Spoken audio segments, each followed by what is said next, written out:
চাকরি পরীক্ষায় লগারিদম থেকে যে অঙ্কগুলো সবচেয়ে বেশি বার আসে সেই অঙ্কগুলো সমাধান করব। একটি অঙ্ক সমাধানের মাধ্যমে এরকম আপনি শত শত অঙ্ক সমাধান করতে পারবেন।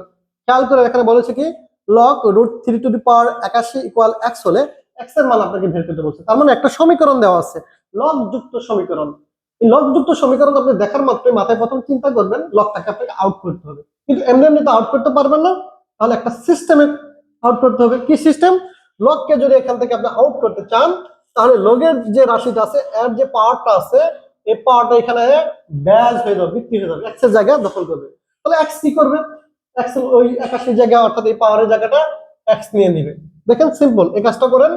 এখানে √3 থাকবে, √3 উপরে পাওয়ার কি থাকলো, তাহলে এই পাশে এক্স চলে আসবে, পাওয়ার হয়ে যাবে, আবার এক্স এর জায়গায় 81 জায়গায় ব্যাস হয়ে যাবে। সিম্পল কাজ শেষ। এখন এই ধরনের সমীকরণে দুটো কাজ করতে হয়, একটা হচ্ছে হয় বেসে বেসে মিল করবেন অথবা মানে পাওয়ারে পাওয়ারে মিল করবেন। এখানে পাওয়ার মিল করার কোনো সুযোগ নাই, এখানে একটা চলক আছে পাওয়ার, এখানে পাওয়ার মানে কি সংখ্যা আছে, ধ্রুবমান।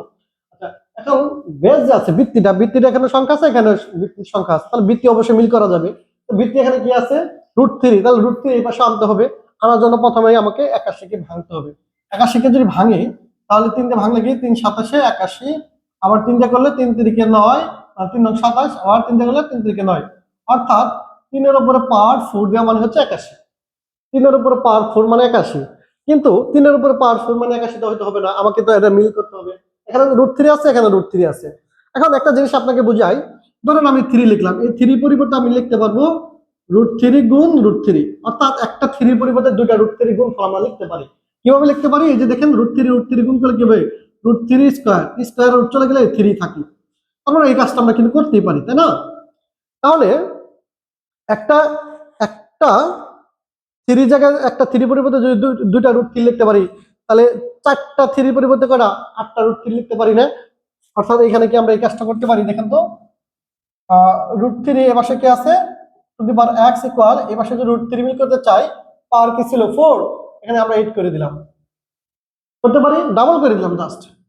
এখানে 3 to the power 4 equal 81, same √3 to the power 8 equal 81, কোনো পার্থক্য নাই। এবার আপনাকে কি এর মান বের করতে, x এর মান দেখেন, এই যে বেস অর্থাৎ বৃত্তি সমান আছে, বৃত্তি সমান থাকলে পাওয়ারে পারে সমান লিখতে পারি, তাহলে x এর মান চলে আসে x ইকুয়াল 8। এখানে একটা অঙ্ক সমাধানের মাধ্যমে কিন্তু এরকম শত শত আপনি অঙ্ক সমাধান করতে পারবেন। ভাই ভিডিওটা অবশ্যই শেয়ার করবেন যদি এই অঙ্কটা বুঝে থাকেন। এবার দেখেন অঙ্কটা বুঝে থাকলে এই যে এখানে যে আছে log x to the power 1/8 equal -2 হলে x এর মান কত, এটা দেখেন 38তম বিসিএস পরীক্ষা এসেছিল।